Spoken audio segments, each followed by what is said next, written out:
25 December আসছে, তাই আর বেশি দেরি না, অ্যাটলিস্ট 25 ডিসেম্বর আগে বাড়িতে তো একটা দুটো কেক বানিয়ে খাওয়া উচিত। এখানে ড্রাই ফ্রুটসগুলো ভালো করে কাট করছি, কেক বানাবো আজকে।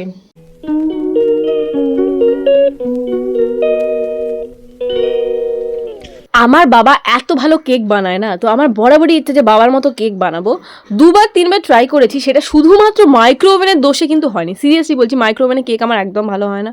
কেন জানি না, ওপরটা বেশি করা হয়ে যায়, ভেতরটা আবার কাঁচা থেকে যায়, নাহলে ভেতরটা যদি ভালো করে হয় ওপরটা পুরো পুড়ে যায়, তো এরকম ধরনের হয়। তো এবারেই ভেবেছি আমি নর্মালি গ্যাস ওভেনে করবো, বাট ওভেন মানে নর্মালি যে কেকের ওভেনগুলো হয় না, সেগুলোতে কিন্তু বেশ ভালো কেক হয়।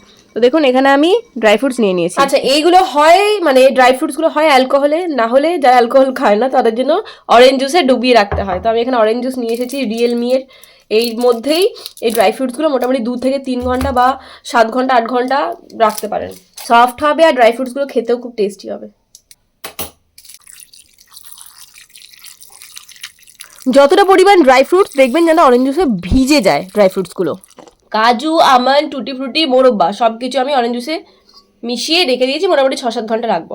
কালকে শনিবার এমনিতেই ছুটির দিন, বেশ অন্য কিছু প্ল্যান থাকতে পারে, সেজন্য হেনাটা ভাবছি আজকেই করে নিই, একবারে কাজ মিটে যাবে।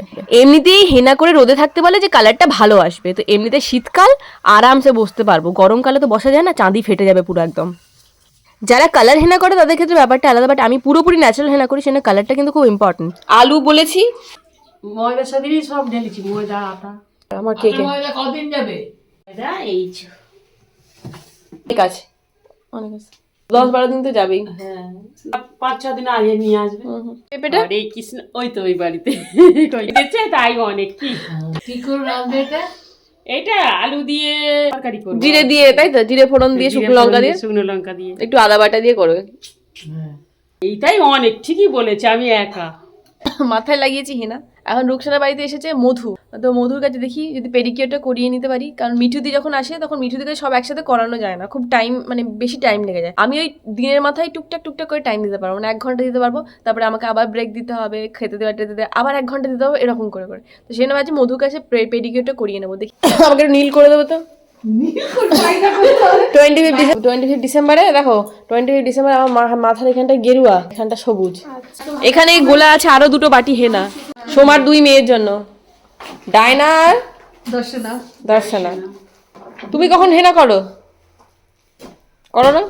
আচ্ছা, মধুর কাছে এখন অনেক লাইন, ঠিক আছে, ও এখন সব অনেকে হেনা করছে, কালার করবে, তো আমি আজকে পালিয়ে এলাম, আজকে হবে না। 11:40 বেজে গেছে, 12:30টার মধ্যে আমাকে ছাড়তে পারবে না, তো আমি এখন গিয়ে স্নানটা করে নিই, হেনাটা ধুয়ে নিই। নদী স্কুল থেকে চলে এসেছি, নদীকে ভালো করে স্নান করিয়ে দিয়েছি, তেল মাখিয়ে মাথায় পুরো চ্যাপচ্যাপে করে তেল মাখিয়ে দিয়েছি। আর বন্ধু ফ্রেশ হয়ে গেছে, এবার ভাত খাবে, ডিম দিয়ে ভাত খাবে, ডিম দিয়ে। নদীর খাওয়া হয়ে গেলে আমি খাবো। আজকে খেয়ে অনেক কাজ আছে আমার, কেক বানাতে হবে, বাট কেকটা রাত্রে বানাবো না, এখন বানাবো বুঝতে পারছি না। Good afternoon good. এই লাঞ্চ করলাম, কাজের মাঝে একটু গ্যাপ পেয়েছি, লাঞ্চ করলাম। এই পিছন দিকে দেখতেন তো সুন্দর হাঁড়িগুলো বসানো, দাঁড়ান, বদন হান্ডি মাটন হোটেল। এ দেখুন হাঁড়িতে মাটনগুলো রাখা আছে, এই উনুনের উপরে মাটির হাঁড়িগুলো রাখা আছে মাটনের, এটাকেই বলে আহোনা মাটন।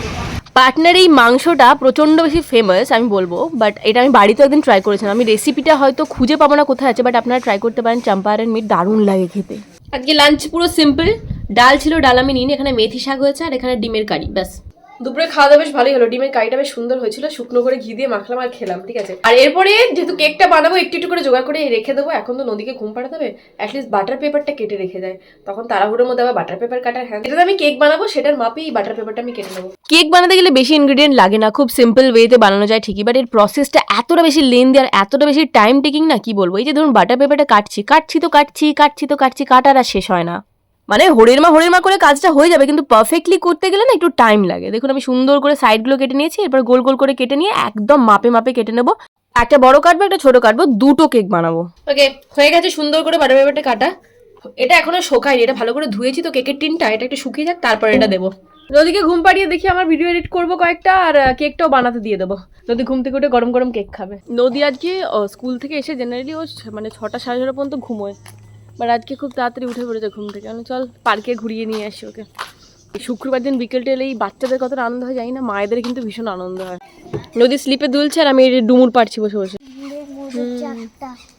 ওই যে চাক করেছে, মৌমাছিতে চাক করেছে ওখানটাতে, ওই যে দেখা যাচ্ছে, ওই যে হয়েছে? ওদিক দিয়ে উঠিস না, ওদিক দিয়ে পড়ে যাবি, এদিক দিয়ে। আমি এই দুটো দিয়ে করব। না, নোংরা হয়ে যাবে, প্যান্টটা কেচেছি। কি করছো তুমি? তোমার আজ ঠান্ডা লেগেছে তাহলে? আমার আজ খুব ঠান্ডা লেগেছে। কেন তুমি বলো তোমার ঠান্ডা লাগে না? আমার ঠান্ডা লাগে না, কিন্তু আজকে কেন ঠান্ডা লাগলো বলো দিদি? নদীকে হোমওয়ার্ক করে নিয়েছি, দুধ ফুধ খাওয়ানো হয়ে গেছে, বাচ্চা এখন 7টা, আমি এখন যাবো নিচে কেক বানাতে। মাইক্রোওভেনে কেক বানানোর সময় যেরকম প্রিহিট করতে হয় সেরকম কড়াটা যেটাতে আমি কেক বানাবো সেটা প্রিহিট করে নিচ্ছি, একটা স্ট্যান্ড রেখে দিচ্ছি আর ঢাকা দিয়ে দিচ্ছি। মোটামুটি 15 মিনিট ধরে আমি এটা কিন্তু প্রিহিট করবো। আর যে কাপে চিনি নেব সেই কাপেরই কিন্তু ময়দা নেব। এই যে ধরুন এই কাপটা আমি নিয়েছি, এই কাপে 2 কাপ আমি ভর্তি ভর্তি চিনি নিচ্ছি। এটা ওই আইসিং সুগার বলে না, ওই আইস সুগার না আইসিং সুগার কি এটা বলে, মানে চিনিটাকে গুঁড়ো করতে হবে। সিম্পল ব্যাপার হচ্ছে এটা, চিনিটাকে পুরো গুঁড়ো করে একদম ফাইন পেস্ট বানিয়ে নিচ্ছি। এরপরে আসল কাজ আসে ফ্যাটানো। চিনিটাকে আমি এর মধ্যে নিয়ে নিচ্ছি আর এর মধ্যে আমি দেবো বাটারটা। খুব বড় ভুল আমি যেটা করেছি, বাটারটা একটু গলিয়ে দেওয়া উচিত ছিল, কারণ শীতের সময় বাটারটা গলবে না, গরমে যেরকম সুন্দর গলে যায়, তো অনেকটা টাইম লেগে যায়। প্রথমে ভালো করে চটকে চটকে মেখে নিলাম চিনির সাথে, তারপরে ফ্যাটাতে হয়েছে, নাহলে প্রথমে ফ্যাটানোই যাচ্ছিল, শুধু আটকে যাচ্ছিল। আর এই যে দেখুন বাটারে একটু একটু বাটার লেগে রয়েছে, বাটার পেপারটা ওটা আমি কেকের টিনটাতে মাখিয়ে নিচ্ছি, তাহলে বেশ ভালো একটা গন্ধ ছাড়ে। আর এমনিতে ওটাকে গ্রিজ করতে হতো, তার বদলে বাটার পেপারটা দিয়ে করে নিই। এটা আমি আমার একটা কাকুর কাছ থেকে শিখেছিলাম। আমি যখন 5 বছর বয়স ছিল তখন ওই কাকু আমাদের বাড়িতে ভাড়া থাকতো, তো ওই কাকু কেক করতো তখন, তো ওইভাবেই করতো। আচ্ছা, এখানে ভালো করে ফ্যাটাতে লেগে গেছে, দেখবে যখন বেশ একটা ক্রিমি ক্রিমি টেক্সচার এসে গেছে, তারপরে এর মধ্যে আমি দিয়ে দেবো 4টে ডিম। আর পুরো বুঝতে পারবেন যে পুরো ব্যাপারটা, মানে আপনি যখন কেকটা তৈরি করবেন না, পুরো বোঝা যাবে যে কেকের ব্যাটারটা হয়ে গেছে, পুরো একদম যে ক্রিমি মাখনের মতো হয়ে যাবে। আর কেকের টেস্টটা এত ভালো লাগবে, মানে ব্যাটারটা খেতেই এত ভালো লাগবে যে আর কিছু বলার নেই। আর মোটামুটি যা মাপটা আপনাদের দেখালাম, একটা বেশ বড় কেক হবে আর একটা ছোট সাইজের কেক হবে। দেখুন এটা বেশ সুন্দরভাবে হয়ে গেছে ফ্যাটানো। এরপরে আমি এর মধ্যে 2 কাপ ময়দা চেলে দিয়ে দেবো, কারণ ময়দার মধ্যে কোনো লাম্পস ফাম্পস থাকতে পারে। ভালো করে চেলে আমি ময়দাটা দিয়ে তারপরে আরও বেশি করে ফ্যাটাবো। যত বেশি ফ্যাটাবো কেক তত স্পঞ্জি হবে, তত ভালো টেস্ট হবে, তত বেশি ফুলবে। আমার এই 1.5টা কেক বানাতে এই অবস্থা হয়েছিল হাতের। আমি তাই ভাবি যে আমার বাবা একসাথে 8টা 10টা কেক বানায়, কতক্ষণ ধরে ফ্যাটাতে হয়, কতটা প্রেশার লাগে এখন বুঝতে পারছি। ওই জন্য ভেবেছি বাবাকে এবারে বলবো আর কেক বানাতে হবে না, আমি গিয়ে যা করার করবো। দেখুন দেখেই বুঝতে পারছেন পুরো ক্রিম, ওপরে যে হুইপড ক্রিম থাকে না, পুরো ওরকম টেক্সচারটা চলে এসেছে, মানে এটা হয়ে গেছে। এরপরে আমি এর মধ্যে দেবো 1.5 চিপির মতো ভ্যানিলা এসেন্স। ভ্যানিলা এসেন্স দেওয়ার পর আরেকটু ফেটিয়ে নেব। তারপরে আমি এর মধ্যে দেবো ওই 1/2 টিস্পুনের মতো বেকিং পাউডার আর 1/2 টিস্পুনের মতো বেকিং সোডা। দুটো কিন্তু ভীষণ ইম্পর্টেন্ট, বাট হ্যাঁ, সোডাগুলো দেওয়ার পরে বেশিক্ষণ ধরে ফ্যাটাবেন না আর বেশিক্ষণ রাখাও চলবে না। আমার জাস্ট কেকটা বানানোর আগেই এই সোডাটা দিয়ে ভালো করে মিশিয়ে নেবেন। আর আমি কিন্তু অল্প এর মধ্যে নুনও দিয়েছিলাম, কারণ যেরকম নুনের রান্নায় অল্প একটু চিনি দিয়ে টেস্টটা ব্যালেন্স করি, সেরকম চিনির রান্না তো নুন দিয়ে অল্প টেস্টটা খুব সুন্দর ব্যালেন্স হয়। ব্যাটারটা এতটা স্মুথ হয়ে গেছে, আপনি দেখতে পাচ্ছেন যে ব্যাটার কম, ক্রিম বেশি মনে হচ্ছে। যাই হোক, এবারে এই যে সোকটা আমি ড্রাই ফ্রুটসগুলো রেখেছিলাম এর মধ্যে সব একটু একটু করে মিশিয়ে দেবো, মেশাবো ভালো করে, দিয়ে আবার দেবো, মেশাবো ভালো করে আবার দেবো, এরকম করবো। এত সুন্দর লাগছে দেখতে। যাই হোক, এবার কেকের টিনটা রেডি করে নিই। এর মধ্যে যে বাটার পেপারটা দিয়েছি ওটা দিয়ে দিলাম। বাটার পেপারের উপর থেকে আবার একটু তেল লাগিয়ে ব্যাপারটা গ্রিজ করে নেবো। তারপরে ময়দাও দেয় অনেক, আমি আর ময়দা ফয়দা দিচ্ছি না। এরপরে ডিরেক্ট ঢেলে দেবো ব্যাটারটা। পুরোটা ব্যাটার একবারে দেবেন না, হাফ দেবেন, মানে হাত যেন কেকের টিনটা খালি থাকে, কারণ ফুলে বাকিটা উঠবে। এভাবে প্যাট করে নিচ্ছি, এয়ার বাবলস না কি বাবলস সব থাকে সেগুলো বেরিয়ে যাবে একসাথে। এর মধ্যে একটু চেরি একটু কাজু দিয়ে ডেকোরেট করছি, যদিও এগুলো পরে ঢুকে গেছিলো। আবার ওপর থেকে মানে মাঝ রাস্তায় আপনাকে আবার এইগুলোকে রিফিল করতে হবে। মানে ধরুন হাফ কেকটা হয়ে যাবে যখন মনে হচ্ছে, তখন আবার এই চেরি আর কাজুটা সাজিয়ে দেবেন, তাহলে হয়ে যাবে। আচ্ছা, এখানে এবার চাপিয়ে দিচ্ছি। মোটামুটি 1 ঘন্টা ধরে এই কেকটা কিন্তু হবে। বড় কেকটা মানে সব থেকে বড় হচ্ছে সেটা তো নিচে গ্যাস ওভেনে বসিয়ে দিয়েছি, বাট ছোট কেকটা ছোট কেক হয়েছে, সেটা আমি এয়ার ফ্রায়ারে বসাবো। কারণ এয়ার ফ্রায়ারটা তো বিশাল বড় না যে ওই বড় কেকের টিনটা ওর মধ্যে ধরতো না, ওই জন্য ছোট কেকের টিনটাতে একটা ছোট কেক বসেছি, আর এয়ার ফ্রায়ারে করবো, খুব তাড়াতাড়ি হয়ে যাবে। এরকম ছোট কেকটা আমি কি সুন্দর করে ডেকোরেট করেছি। যদিও হাফ কেকটা হয়ে যাওয়ার পরে না এগুলো ভেতরের দিকে ঢুকে যায়, ওই জন্য হাফ হয়ে যাওয়ার পরে গ্যাসটা বন্ধ করে আবার ওপরে দিয়ে দিলে সেগুলো পুরো সুন্দরভাবে থাকে ওর মধ্যে। আচ্ছা, কিছুই তো দেখতে পাচ্ছি। আচ্ছা, সেন্টিগ্রেড কমায় আগে ফার্স্টে 160 দিলাম, আগে 16 মিনিট দিয়ে দেখি, তারপরে যদি কাঁচা থাকে আবার দেবো। আজকে দেখা যাক আগানোর এয়ার ফ্রায়ারের কেকটা বেশি টেস্টি হয় নাকি গ্যাসেরটা। গ্যাসের কেকটা তো হওয়ার সময় হয়ে গেছে, বাট এইটাও হয়ে গেছে। দেখা যাক কিরম হয়েছে, ব্যাপারটা কাঁচা রয়ে গেল নাকি কে জানে। আমার পাগলের মতো অবস্থা চুলটার পুরো। হয়েছে, এবার ভেতরটা কাঁচা আছে কিনা দেখতে হবে। হ্যাঁ, কাঁচা আছে ভাই। এটা খুলে দেখা যাক। বাবা, এত বিশাল ফুলেছে। এবার নাটসগুলো ছড়িয়ে দেবো, দাঁড়ান। ওপর থেকে। এবার বাকি আরো 20 মিনিট 10 মিনিটের মতো হবে। ওকে, এই কেকটা ডান। ঠিক আছে, এই যে দেখুন এর মধ্যে আমি ছুরিটা ঢোকাচ্ছি, একটু কিছু লেগে নেই, একদম পরিষ্কার ছুরি বেরোচ্ছে, আর কেক থেকে খুব সুন্দর গন্ধ বেরিয়েছে, আর কেকটা ফুলে পুরো একদম দুগুণ হয়ে গেছে। ঠিক আছে, তো এরপরে এটাকে ঠান্ডা হতে দেবো, এখানেই বসিয়ে রাখবো। গ্যাসটা বন্ধ করে দিয়ে আমি চলে যাচ্ছি। ওকে, এখানে আমার কেকটা তৈরি। ঠিক আছে, ফাইনালি তৈরি।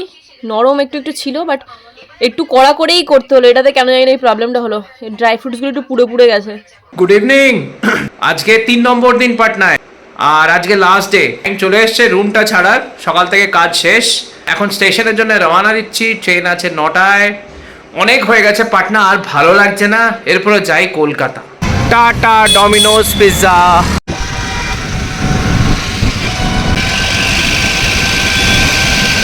এই স্টেশনে দাঁড়িয়ে আছি, ট্রেন চলে এসছে, 5-6 মিনিটে ট্রেন ছেড়েও। যতই বাইরে ঘুরি কলকাতা কলকাতা। এই এটা হচ্ছে আমার বগি। ওকে, গ্যাসের কেকটা তো রেডি। আমি জাস্ট আপনাদেরকে হাতে করে প্রেস করে দেখাবো, বুঝতে পারবেন কতটা নরম। এই দেখুন, দেখেছেন এত নরম হয়েছে, প্রচন্ড সফট হয়েছে, প্রচন্ড।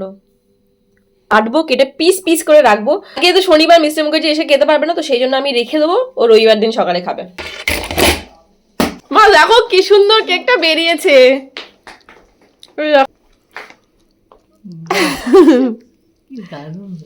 দিদি, এটা পিস পিস করে কেটে রাখি।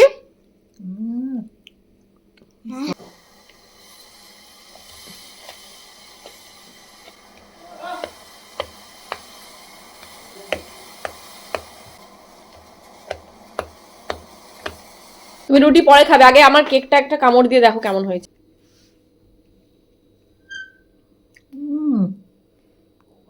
দারুণ হয়েছে। পুরো দোকানের থেকেও ভালো লাগছে না? দোকানে কিন্তু বাটারের স্মেল পাওয়া যায় না, আর দোকানে কেকগুলো একটু শক্ত হয়। হ্যাঁ সত্যি তাই, মানে এত ভালো লাগছে, মনে হচ্ছে খেয়েই যে, মানে এত নরম হয় আমি ভাবতে পারিনি। সিরিয়াসলি বলছি, মানে পুরো একদম তুল তুল করছে, তুলতে গিয়ে ভেঙে যাচ্ছে। হুম হুম